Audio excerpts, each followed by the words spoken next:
Okay, viewers, the doorbell had rung and we have our live fish. Let's get them inside and start acclimating them.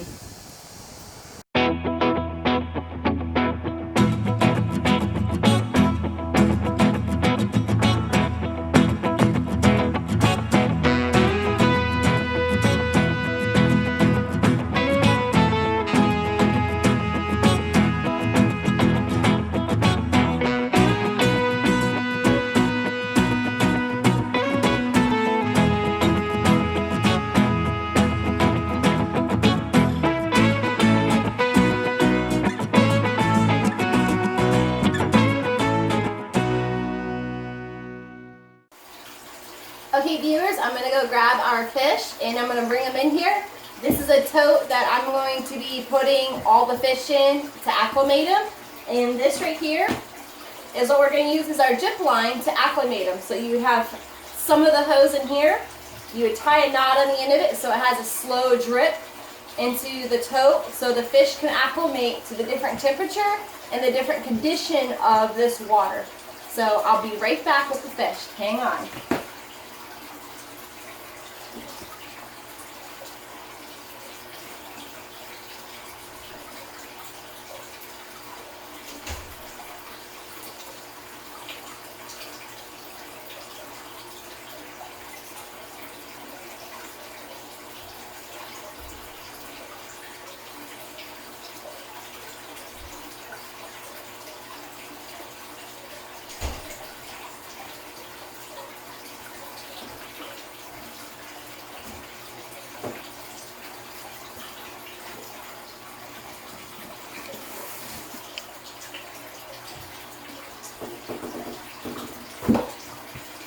Okay guys, so we have our fish. We're going to go ahead and we're going to open it up. We're going to see how healthy they look and start getting them acclimated. Okay everybody, I haven't looked yet. I only just opened it, so you guys are going to see everything I see for the first time. I don't know if they're going to be in multiple bags or if they're going to be in one huge bag. How many are alive or how many are dead? Let's take a look. For 1,000 of these, this is quite a small box. I would assume the box would have been bigger. But then also, we don't know the size of the fish either. The fish could all be like an inch. And that would make sense. Okay, we got some tin foil insulation in here, it looks like. Oh, they look really tiny. Okay guys, hang on a second. Okie dokie. It looks like it's just all one huge bag. So let me go ahead and pull, hold on a second. Yeah, one huge bag. I'm gonna go ahead and pull it out. Oh, holy crap, that is heavy. Alright, I'm gonna take it out and I'm gonna put it over here in the tote. Oh my god, this is so heavy. Alright, they're in the tote. I can move the box out of the way. I'm going to go ahead and put the camera back on the tripod here.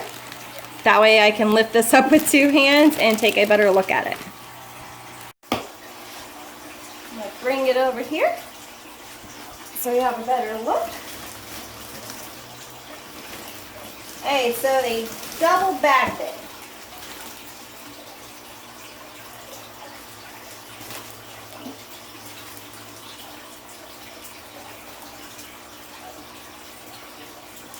Okay, I'm going to go ahead and get this first layer off so I can see a little bit better. It looks like there's maybe a couple that are dead, but surprisingly, it doesn't look like a lot.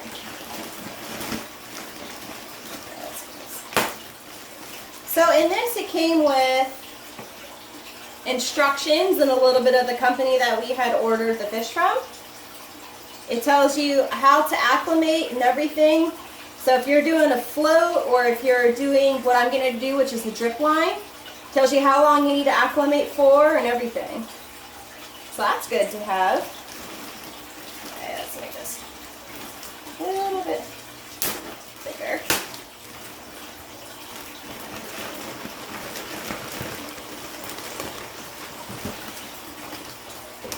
got the first bag off. Now what's in this is just simply, it's an ice pack. That way the fish stay nice and cool during shipment. It's still nice and cold. We ordered this maybe a day ago, so they did overnight shipping. Wow, there are a lot. Okay, I see 1, 2, 3, 4, 5. Probably about less than 10 dead, which is actually quite surprising. Wow. Alright, well, let me take the camera off the tripod and I'll show you guys a better look. So as you guys can see here, like that guy right there, that guy right there, that guy over there, a little one over there, some over, there's one in this pile over here that look deceased. But all in all, that's not bad. So what I'm going to do is when I open this bag and I let the fish go in here, I'm going to scoop out the ones that are dead. And with some of these companies, they would like for you to take a picture before you open the bag, like completely open the bag. Take some pictures of ones that are deceased in it. And then to, some of them ask you to like cut the fish in half so they know for sure that it's dead. So that way, if you have a major loss on your fish, they can sometimes either refund you your money back, or they can ship you out a whole nother thing of what you had lost in your shipment. So I'm gonna go ahead and do that. I'm gonna let these guys go in here. I'm gonna get this drip line going. And the other thing that I'm gonna do also is I'm gonna take aquarium salt. Let me show you guys. So this is aquarium salt, and usually when you get like new fish in, you just put a little bit of this aquarium salt in the pond or the tank or like this, the stock pond that you're gonna put the fish in. It helps reduce stress, it helps them build back their stress coat and everything. So I'm gonna add a little bit of this while they're acclimating here, so that way when I completely put them in the stock pond in there, you know, hopefully their stress levels won't be so bad. So I'm going to go ahead and take a couple of the pictures before I open this, and I'll show you guys with the drip line. Stay tuned. Alright, so I took a few of my pictures that I needed to take, so I'm going to go ahead and open this bag, and I'm going to get the drip line going, and I'll show you what you need to do for that. So here we go.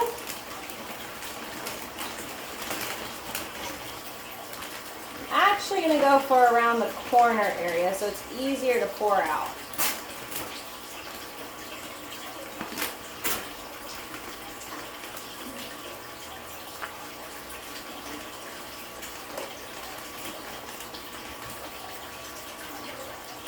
Yeah, there's a few in there that are dead, but I'll show you guys here in a second. Hang on, let me take the camera down so I can show you guys me releasing them in here into the tote. Okay, I'm going to grab up here. I cut down here at the corner, so it's a lot smoother, not so ripply up here where the fish can get stuck. But we're going to go ahead and just grab the other side over here and just slowly let them, oh my goodness, overflow and out. Just like that. And now we're going to check the bag for any stragglers. Ooh, look at all of them. They look like little goldfish. But you can see kind of like why they call them rosy reds. They're this kind of pinkish red color. Okay. Hang on a second here. I do not see any stragglers, whoops, in the bag. Nope. Looks like we got them all out, guys. There you have it. All the 1,000 rosy reds with probably maybe less than a dozen dead. Not too bad, not too bad. So I'm going to go ahead and put the camera back on the tripod, and I'm going to show you how to go ahead and get your acclimation drip line going. So I took a few more pictures with the rosies open here in the bag so that way they can see the actual deceased ones. But I'm going to go ahead and show you how to get your acclimation drip line going. So you need to make sure, for one, you have a long enough drip line hose. And as you can see, we have probably about 10 inches that I got to get this hose to get down in there. And then you're going to do a siphon once the one hose is in the water that you want the water to come out of. And then once you have a good, water flow coming out, you're going to then tie this in a knot. And then you'll pull it tight enough to where you just want drips to come out, not too slow drips, but not too fast of drips either. You don't want to stream, because if you acclimate them too fast, they might not have enough time to adjust to the water, and therefore you can put them in shock, and then all of this would have been a waste. So we're going to go ahead and untie this. I'm going to go ahead and I'm going to use this light that we have up here to kind of hold my hose down in there so it doesn't come up.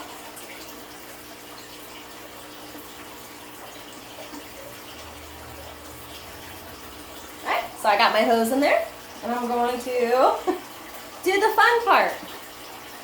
Always try to pull it away from your mouth before you get the yucky water in your mouth. Alright, so it's in there, so we're going to go. Oh, I hate this part. I'm sorry, guys. Oh, I didn't make it. Oh, I didn't make it. Alright, here we go again. I'm so sorry, guys. I'm so scared. I hate this part. I don't like that.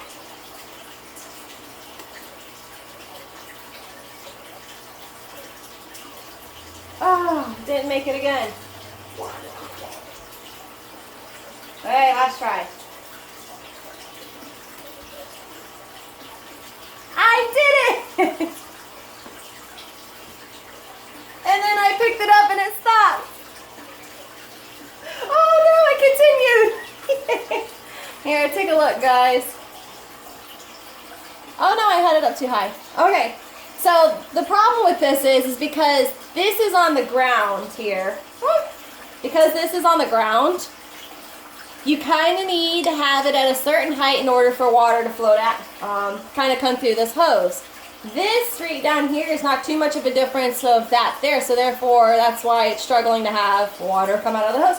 But as you can see, we have water coming out of the hose. So I'm going to go ahead and I'm going to tie the knot. Maybe I'll tuck a little bit more of this hose in there, so that way this isn't laying the water. But as you can see, that, here, you know what, I'm just going to hold the camera in my hand. Hang on one second, guys. Okay, this is better. I'm so sorry, y'all. This is so hard to do by myself. But as you can see, that water flow right there, that is a little too fast. That right there could put your fish in the shock. Like, they won't have enough time to adjust to this water. So we're going to tie this in a knot, and I'm going to tuck this hose up in there a little bit more, so that way not so much of this line is hanging out in here.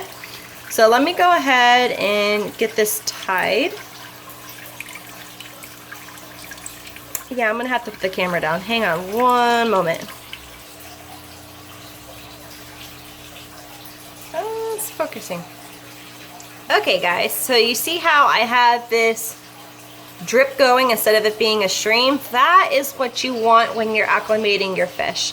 Now, typically for freshwater fish, you want to acclimate them for about 20 to 30 minutes. It doesn't hurt to go about 40 minutes if you are a little unsure and you don't think that they've acclimated long enough. But this right here should be good for them to acclimate to. Yeah, that's a good flow. That's a good flow. That's exactly what I want. But as you can see, I have the knot tied in there, and what that does is, you know, kind of like kinking a hose off. It lowers the flow down, but it doesn't shut it completely off and allows this water to still flow freely in here.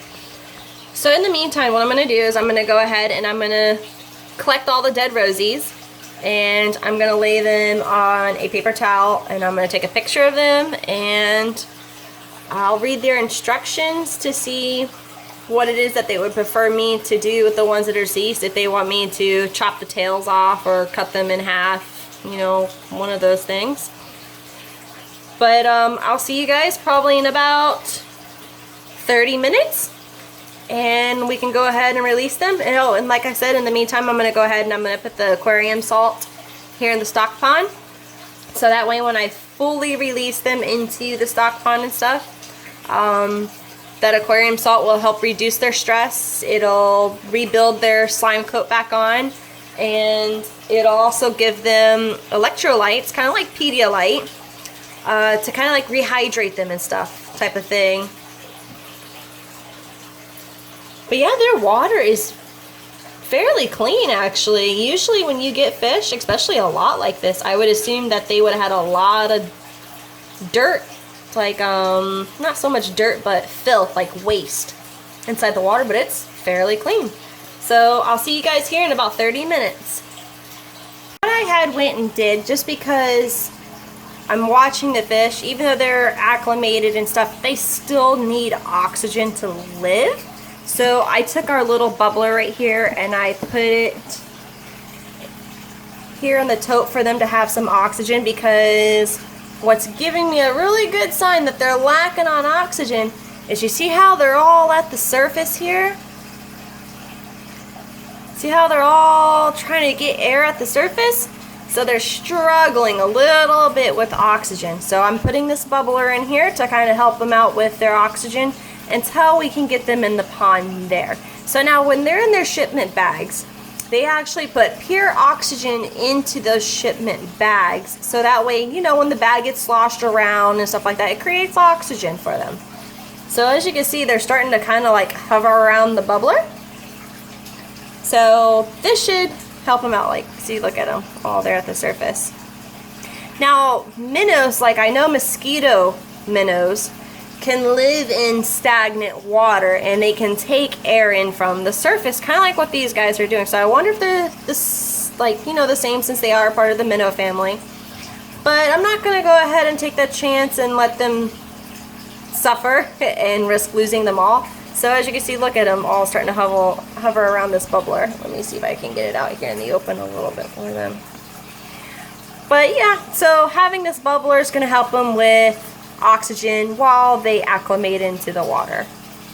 See, even where the drip line is coming in, that's coming from oxygenated water, so they're also hovering around it over there as well. Look at all of these guys. In the meantime, now that I got a bubbler on here and got the drip line going, we're gonna take our 10 dead rosy reds and we're gonna go feed them to our turtles. I believe our turtles will love a nice little treat, so follow along with me outside to give some good treats to our turtles.